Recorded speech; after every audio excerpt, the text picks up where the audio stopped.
In this guide, I'm going to show you guys how to fix something not right here on the Amazon Alexa app. Let's get started.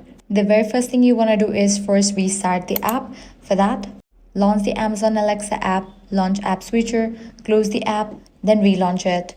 Next up, clear cache for the app. So launch Settings, go to General, go to iPhone Storage.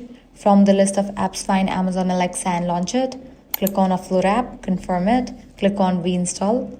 Then you can head back. I can go ahead and check for app update. So launch your App Store or Play Store, search for the app Amazon Alexa.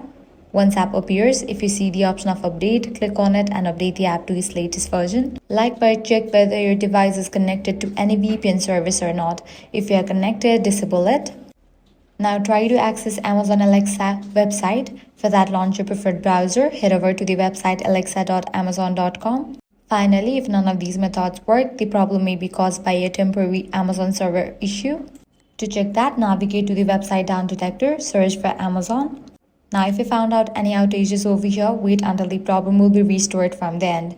And that's it. By following these steps, your problem will be fixed. If this guide helped you out, do not forget to like, share, and subscribe.